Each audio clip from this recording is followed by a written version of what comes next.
à Metropolis. Sois bien prudent, Clark. C'est à des années-lumière de l'endroit où tu es né. C'est vrai.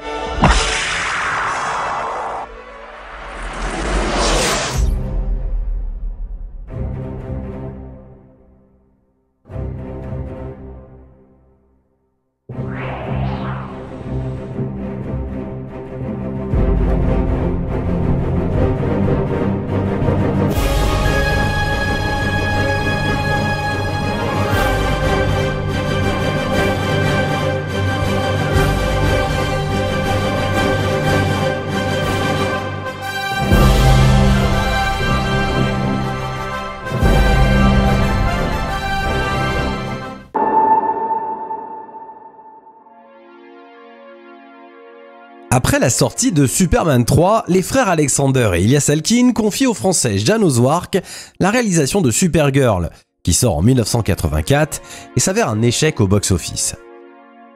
Persuadés de n'avoir plus rien à raconter autour du super-héros, ils décident de céder les droits de la franchise à Menahem Golan et Yoram Globus, dont la société de production Canon s'est spécialisée dans les films d'action musclés dans les années 80.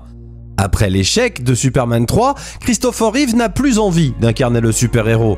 Ils parviennent tout de même à le persuader de rempiler une 4e fois et de réendosser la cape de Superman en échange d'un droit de regard sur le scénario et d'une augmentation de salaire. Même chose pour Gene Hackman qui accepte de reprendre son rôle de Lex Luthor en échange d'un joli chèque. Pour la réalisation, il décide de se tourner d'abord vers les précédents réalisateurs de la saga. Il se tourne donc vers les deux Richard, Donner et Lester, mais aucun des deux ne se dit intéressé pour réaliser Superman 4. Wes Craven est pendant un temps envisagé, mais c'est finalement Sidney G. Furie, qui réalisa le thriller surnaturel L'Emprise en 1982, qui est engagé. La Warner, de son côté, pressentait une lassitude du public et préféra donc se concentrer sur d'autres projets comme L'Arme Fatale de Richard Donner ou encore Beetlejuice de Tim Burton. Afin de comprendre comment une telle saga à succès a pu se transformer en l'un des pires nanars de l'histoire, il faut d'abord s'intéresser à cette fameuse société de production.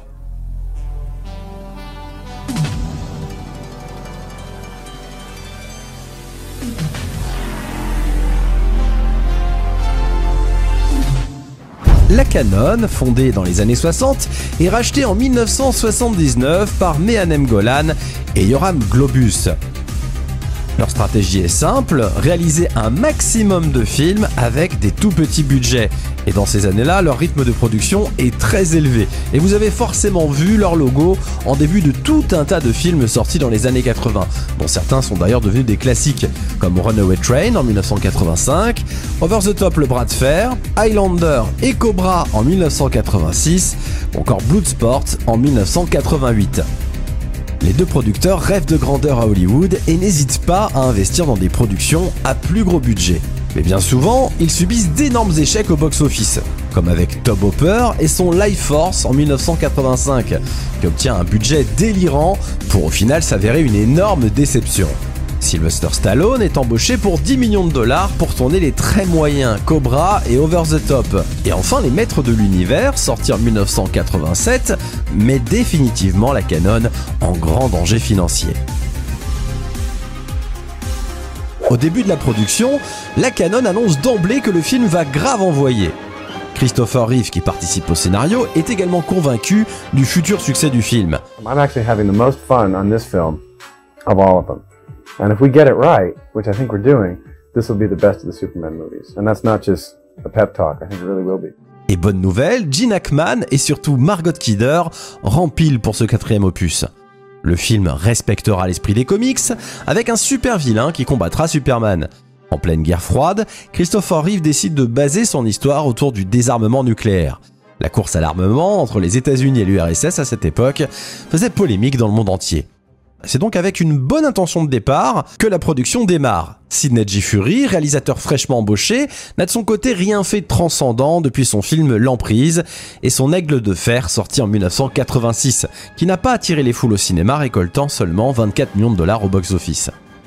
Le véritable tournant dans la production de Superman 4 a lieu lorsque les producteurs, en grande difficulté financière, suite à leurs nombreux échecs récents au box-office, décident de diviser par 2 le budget initialement fixé de 37 millions de dollars.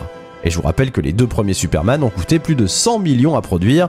Le budget de Superman 4 chute donc à 17 millions, et je peux vous dire que ça va se voir cruellement à tous les niveaux. Canon Film étant dans une situation des plus délicates à ce moment-là, ils espèrent se renflouer avec ce retour de Superman au cinéma. Certains plateaux qui étaient présents dans les précédents films sont même reconstitués, comme la ferme des Kent ou encore la forteresse de Solitude. Mais ces reproductions vont s'avérer de qualité inférieure. Christopher Reeve ira même jusqu'à diriger lui-même la seconde équipe de tournage pour tenter de sauver le film. Pratiquement chaque acteur de la saga reprend son rôle. Margot Kidder bénéficie à nouveau d'une place importante en tant que Lois Lane, à l'inverse du précédent opus où elle n'avait que 2 scènes au début et à la fin.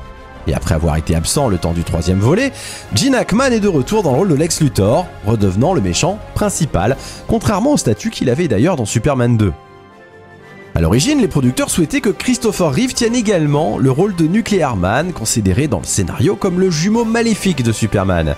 Mais ils renoncèrent à cette idée par crainte de devoir doubler le cachet de l'acteur, et aussi parce que l'idée avait déjà été abordée dans Superman 3.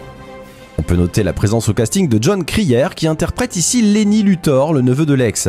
Il interprétera bien plus tard Lex Luthor dans la série Supergirl et rejoindra le reste de l'Arrowverse pour le crossover Crisis on Infinity Earth. L'acteur a d'ailleurs déclaré avoir accepté le rôle pour rattraper la déception liée à Superman 4. Annette O'Toole, qui incarnait Lana Lang dans Superman 3, ne réapparaît pas dans ce 4e volet, alors qu'elle était devenue l'assistante de Perry White à la fin du 3e.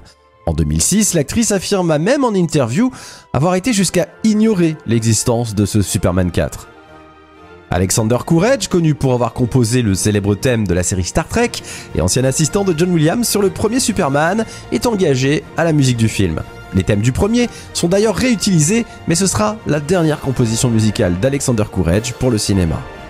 Sidney J. Furie tente une imitation du style de Richard Donner dans certaines scènes avec le même grain de pellicule, les mêmes décors et la même direction d'acteur. Mais dans les scènes d'action, faisant appel aux effets spéciaux, cela va s'avérer catastrophique. Le film est finalement bouclé à la va-vite en quelques jours.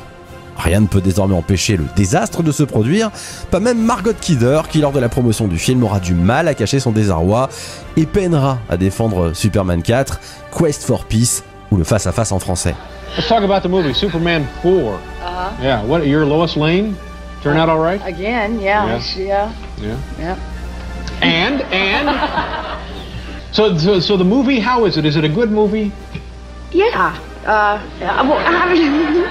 Yes, it's a good movie. It's the best of the 4. What else can I say, Dave? Well, I don't know. We just want. But would you say it's the best of the 4? Oh, could you crack that whip again? Yeah. Doté pourtant de bonnes intentions au départ, Superman 4 se retrouve avec moins de la moitié du budget initial de Superman 3. Le film va s'avérer un désastre qui finira d'achever la saga au cinéma.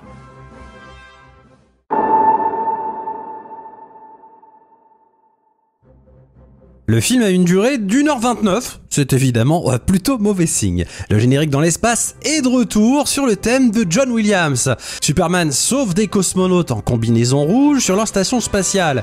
Et les effets visuels sont déjà une énorme catastrophe, va falloir faire avec pendant tout le visionnage malheureusement. Clark est de retour à Smallville dans la ferme des Kent, qu'on n'a plus vu depuis le premier film, sorti 10 ans plus tôt. Martha Kent étant apparemment décédée, il retrouve le cristal vert qui était censé avoir déjà été utilisé dans Superman 2. Il y en avait peut-être un autre. Ça reste une erreur selon moi de lui avoir donné cette même couleur verte que la kryptonite. C'est un petit peu confusant. Il refuse de vendre la ferme à un promoteur immobilier qui voulait en faire un centre commercial. Ma foi, pourquoi pas.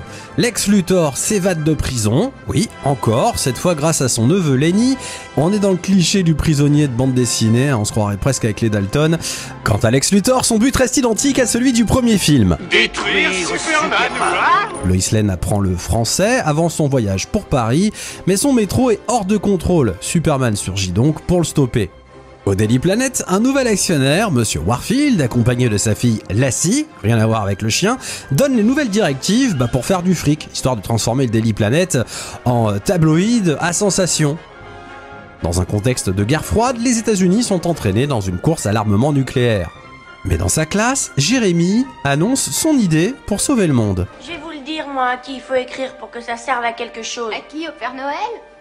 Non, un Superman. Lex Luthor cambriole le musée de Superman et s'empare d'un de ses cheveux, capable de soulever 1 tonne, mais qui se coupe en 2 avec une simple clé à molette. Bon, ils ont pas osé le faire au ciseau quand même. Clark se fait draguer par la nouvelle patronne, et le Daily Planet publie un article racoleur qui pointe du doigt l'inaction de Superman, qui se refuse à intervenir dans le conflit mondial. Il décide de partir consulter le conseil de Krypton dans la forteresse de solitude. La Terre est trop primitive. Tu dois fuir vers de nouveaux mondes où la guerre est oubliée depuis longtemps. Clark, visiblement très préoccupé, décide de se foutre en l'air avec Lois tant qu'à faire. Ah bah non, en fait c'était pour lui avouer qu'il est Superman, et nous ressortir un remake de la scène culte du vol de Lois et Superman, comme dans le premier film, mais avec des effets spéciaux dignes des années 50 cette fois. Alors ça n'a pas l'air de choquer Lois, qui vient de découvrir que Clark était en fait Superman, ce dont elle n'était pas au courant. Bon, heureusement tout ça ne sera qu'un mauvais rêve grâce au retour du baiser effaceur de mémoire, comme dans la fin de Superman 2. C'est un peu un pot pourri des films précédents en fait, et c'est à ce moment-là que j'ai compris que le scénario avait sûrement été écrit sur un post-it. Superman déclare à l'ONU qu'il est finalement prêt à intervenir et annonce son plan pour sauver le monde. Je vais débarrasser la planète de toutes les armes atomiques.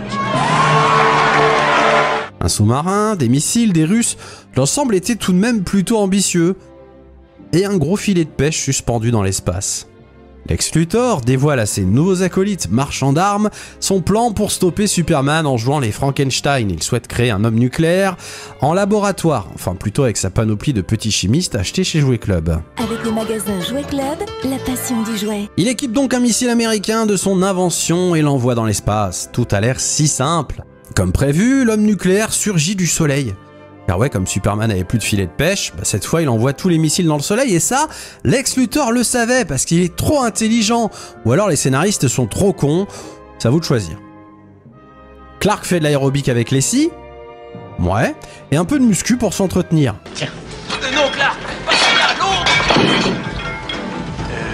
Sourire, pas costaud. Nuclear Man, doté de la voix synthétique de Lex Luthor, débarque enfin, et il en profite pour nous montrer son principal point faible. Nuclear Man qui m'a toujours fait penser au chanteur du groupe Bon Jovi. Allez savoir pourquoi. D'ailleurs, regardez son tatouage sur l'épaule. C'est lui, je vous dis. Donc Bon Jovi s'éteint à l'ombre un petit peu comme un panneau solaire.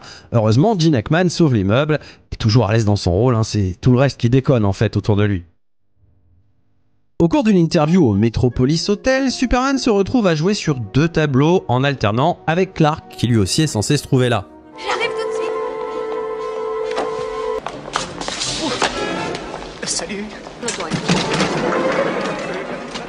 La fameuse scène du double rendez-vous où Christopher Reeve maîtrise toujours bien les 2 personnages à la perfection. Lois a l'air de vouloir aider Leslie à séduire Clark, car elle est surtout sous le charme de Superman. Et oh là là, on vient de voir passer un dessin de Superman tout plat là dans le ciel. Bon, un conseil, ne faites pas d'arrêt sur image car ça fait vraiment mal aux yeux. Hein. Bon si, allez, je vous remets la scène au ralenti. Franchement, ça doit être le stagiaire qui a bossé sur ce plan, c'est pas possible.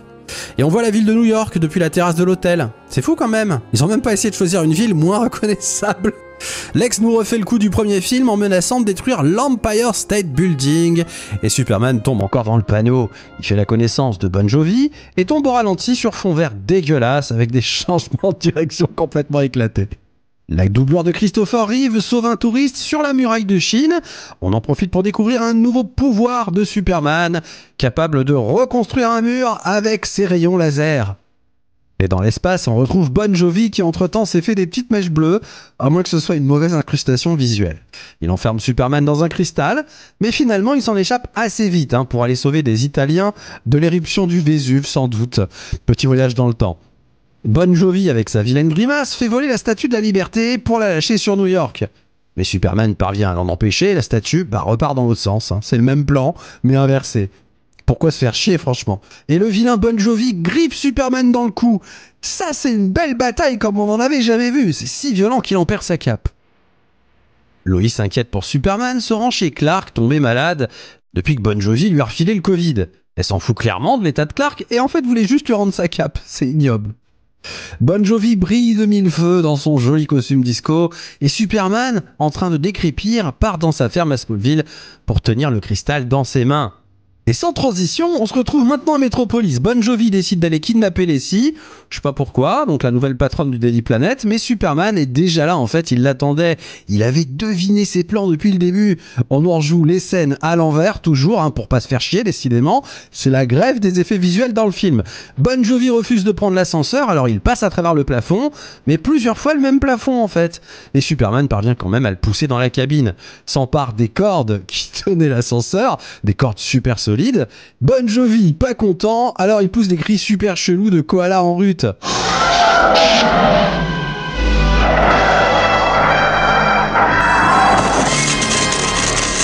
Le combat est sûrement ce qu'on a vu de pire au cinéma. Tout se passe au ralenti, Superman se fait enluner, alors je sais pas si ça se dit mais ça se passe sur la lune donc ça doit être ça, et Bon Jovi part chercher sa nouvelle copine pour lui faire découvrir les joies de l'espace, où il n'y a ni oxygène, ni vent, et où la température est de moins 270 degrés. Mais heureusement, Superman a réussi à se déluner tout seul et décide de créer une éclipse carrément, oui, en déplaçant la Lune de son orbite. Il finit par éteindre Nuclear Man et le jette dans le cœur d'une centrale nucléaire, histoire de faire du recyclage. Et c'est ainsi que Bon Jovi disparaît sous la forme d'une pile alcaline. Perry White a passé tout le film à convaincre les banques de racheter les actions du Daily Planet. Un dernier effet visuel du stagiaire pour la route, et de manière prémonitoire, Superman nous donne rendez-vous dans 20 ans. Le monde va être pulvérisé. Non, Luthor. Il est comme il a toujours été, au bord du gouffre. Et le bien combat le mal. Rendez-vous dans 20 ans. Ce qui est vrai, puisqu'on ne le reverra plus avant 2006 au cinéma. Il s'envole une dernière fois dans l'espace. Mais attendez là, c'est le même plan recyclé de la fin du 3 en fait. Mais c'est une blague! Mais qui a fait les effets visuels? Alors attendez, Olsen, Lane et White? Non mais c'est des pseudos! Mais les mecs ont tellement honte qu'ils n'ont pas voulu mettre leur vrai nom au générique, mais c'est un scandale! Ainsi s'achève la saga Superman dans les années 80.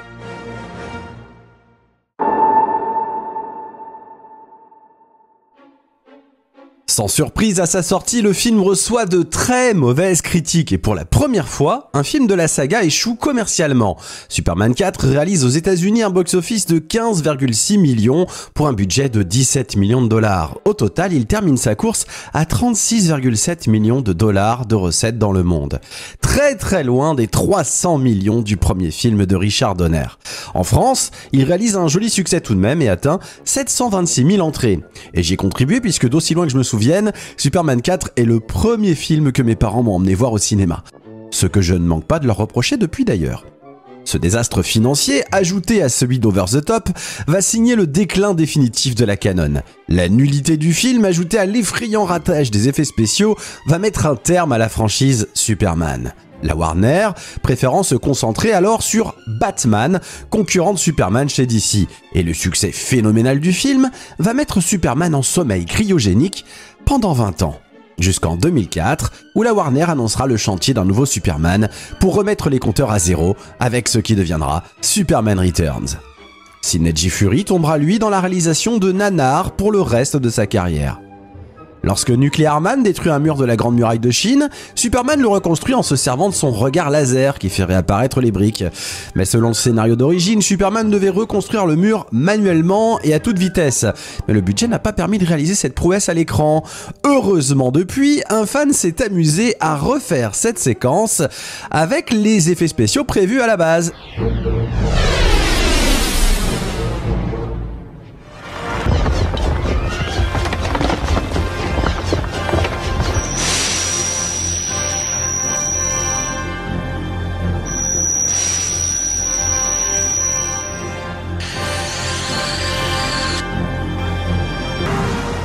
Le film comporte 3 incohérences majeures. La première, c'est une incohérence scénaristique. Lorsque Clark termine les préparatifs pour faire visiter la ferme de ses parents adoptifs, il jette un œil sur son vaisseau spatial et récupère le cristal vert contenant des informations enregistrées par sa mère biologique Lara. Or, dans le premier film, ce même cristal avait déjà été inséré dans le vaisseau par Jor-El, celui que Clark découvre à l'âge de 18 ans et qui est utilisé pour construire la forteresse de solitude au pôle Nord. Il n'est donc plus censé se trouver dans le vaisseau. Clark s'était servi de ce même cristal une dernière fois dans Superman 2 pour récupérer ses pouvoirs qu'il avait perdus dans la cabine moléculaire. Donc il n'avait depuis plus aucun cristal d'énergie kryptonienne à sa disposition. Autre incohérence géographique cette fois, après avoir rassemblé tous les missiles nucléaires dans un énorme filet, Superman le balance dans le soleil. Le point atteint sa cible en une dizaine de secondes alors que le soleil est censé se trouver à plus de 150 millions de kilomètres de la Terre. Dernière incohérence, certainement la plus flagrante et surtout la plus connue et la plus facile à voir, c'est celle de la scène de Lacey dans l'espace. Après l'avoir kidnappé dans son bureau au Daily Planet, l'homme nucléaire s'envole avec Lacey dans l'espace, là où elle manque de lâcher prise. Il est bien entendu impossible qu'un être humain puisse respirer dans le vide spatial sans le moindre équipement. Les anecdotes sur le film sont nombreuses et témoignent toutes du naufrage que fut ce projet. Je vous recommande notamment le commentaire audio présent sur l'édition spéciale dans lequel le co-scénariste Mark Rosenthal explique pendant 1h30 les différences entre le projet d'origine et ce qu'on a vu au cinéma, en chargeant copieusement la Canon au passage. Et parmi les éléments les plus intéressants, faut savoir que le film durait initialement 134 minutes, donc plus de 2 heures. Alors qu'au final, on a eu 1h30 de film, avec notamment pas un, mais 2 hommes nucléaires prévus. Mais Hanem Golan aurait trouvé ça trop long et exigé de nombreuses coupes. L'idée pour la Canon était donc de faire des économies d'échelle. D'une part, réduire la durée du film permettait de caler un plus grand nombre de séances par jour dans les salles de cinéma, c'est bien connu, et ainsi espérer de meilleurs profits. Et d'autre part, il prévoyait de recycler les 45 minutes coupées au montage en les utilisant dans un Superman 5, qui évidemment ne vit finalement jamais le jour suite à l'échec de Superman 4. 2 scènes parmi les 45 minutes coupées sont tout de même sorties en salle, en Europe et au Japon. Dans ces 2 scènes, l'homme nucléaire déclenche une tornade sur Smallville, et dans l'autre, Superman sauve un groupe de généraux soviétiques d'un missile à Moscou. Elles sont présentes sur les éditions VHS et Laserdisc. Elles ont disparu en revanche des éditions DVD et Blu-ray avant de réapparaître sous forme de bonus sur certaines éditions. Faut aussi savoir que de nombreux câbles restés apparents dans le film ont donc été effacés sur le coffret Blu-ray sorti en 2011 et dont je me suis basé pour faire cette vidéo.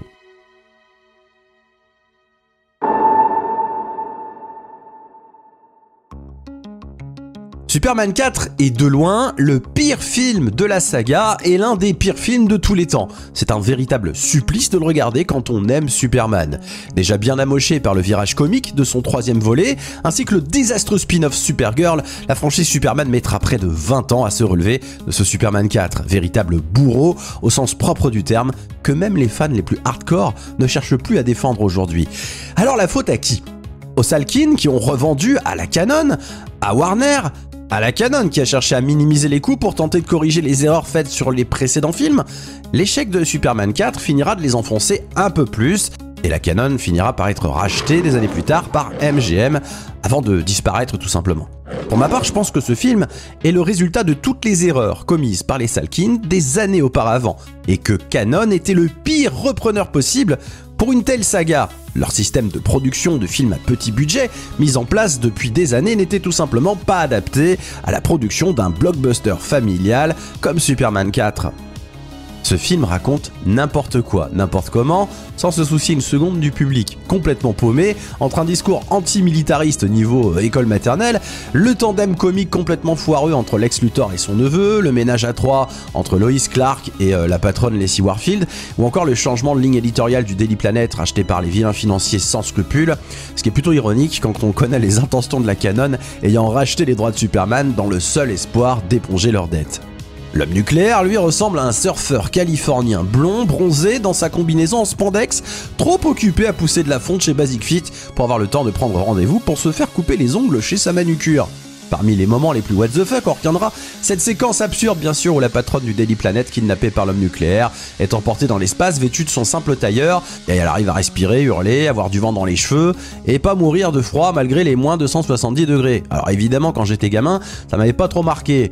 Mais quand on a plus de 10 ans, ça reste du foutage de gueule. Le manque de budget se fait ressentir dans chaque plan, ce qui rend bien plus compréhensible le résultat final. Les effets spéciaux ont été réalisés à la truelle, ils sont bien moins bons que sur les films précédents, et surtout comparé au premier film, sorti pourtant près de 10 ans plus tôt. Les fonds verts sont tous ratés, et cette partie des effets spéciaux, vu le budget, s'est révélé être un véritable casse-tête pour l'équipe en post-prod. Honnêtement, je les blâme pas.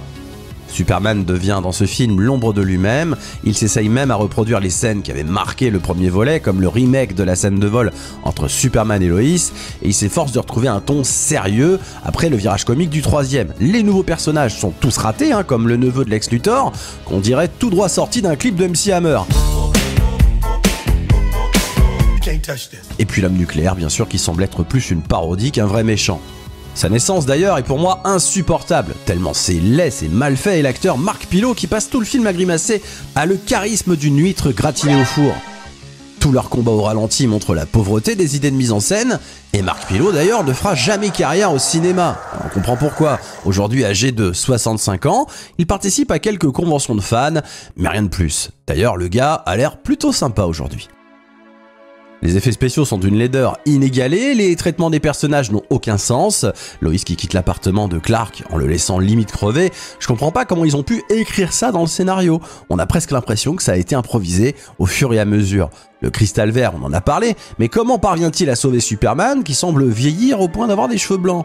La scène de baston sur la lune ressemble à une répétition pour le spectacle de la kermesse de l'école dans un décor où une simple toile noire est tendue derrière eux. L'homme nucléaire qui a le coup de foudre pour Lacey Warfield, ça sort de nulle part. Pourquoi est-ce qu'il décide de l'emmener dans l'espace au risque de la tuer, va savoir, sachant que Superman est censé déjà avoir été battu. Et pour bien achever le film, Superman se met à déplacer la Lune de son orbite, provoquant sûrement des raz-de-marée sur Terre par la même occasion. Dans ce cas, il lui aurait mis une cagoule sur la tête, ça aurait eu le même effet. Le pire, c'est qu'il prend le temps de ramener Lacey sur Terre. Alors, on va dire qu'il a encore le sens des priorités, avant de revenir chercher le type pour le balancer dans une centrale nucléaire, par la cheminée bien sûr directement reliée au réacteur. En plus des effets spéciaux ratés, il y a aussi un manque flagrant d'idées à la réalisation. Sidney J. Furie semble s'en foutre royalement, les décors sont en carton, les incrustations sur fond bleu sont visibles à des kilomètres, il n'y a plus rien à sauver sur Superman 4 et aucun point positif à trouver. En tout cas moi, j'en vois aucun.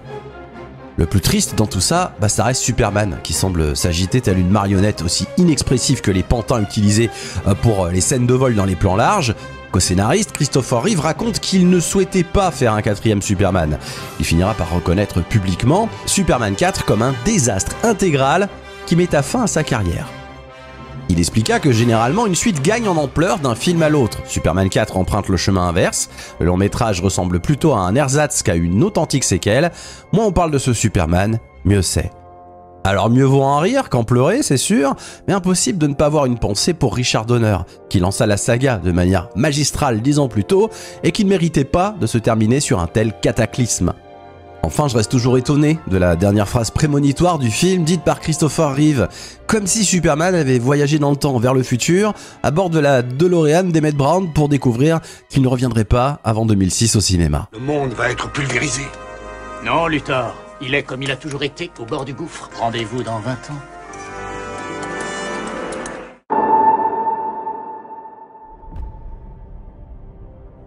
C'est la dernière fois qu'on parle du Superman de Christopher Reeve sur la chaîne, et j'avoue que ça me fait un léger pincement au cœur, car vous m'avez peut-être découvert à travers une vidéo de l'un des films de la saga. Après ce Superman 4, on reverra très peu Christopher Reeve au cinéma, en dehors du Village des damnés de John Carpenter, où il incarne un père de famille confronté à des enfants extraterrestres maléfiques. Le film est sorti peu de temps avant son accident de cheval, qui le paralysera et marquera le début de son combat pour survivre malgré son handicap, un combat qui sera bien entendu salué par ses fans du monde entier. Je garderai en mémoire un homme combatif qui avait bien plus de points communs avec le héros qu'il incarnait au cinéma qu'on ne pouvait l'imaginer à l'époque. Des années plus tard, à l'heure où Superman est sur le point de faire un énième retour au cinéma, Christopher Reeve reste la référence pour de nombreux fans de Superman et pour le public en général. Tout le monde se demande d'ailleurs si un acteur sera un jour capable d'incarner aussi bien Clark Kent et Superman que Christopher Reeve, qui restera à jamais dans nos mémoires, le meilleur acteur à avoir incarné Superman au cinéma. If it hadn't been Christopher Reeve playing that movie, playing that role, I truly believe we would never have had the success we had. Because I don't think there was an actor out there that I knew then, or I know now, that could have done what he did to bring that character to life. The appeal of flight, I mean, Batman's got a cool car, but flight is what really captures people's imagination. I mean, to take 2 or 3 running steps and soar into the air. I mean, that's everybody's dream.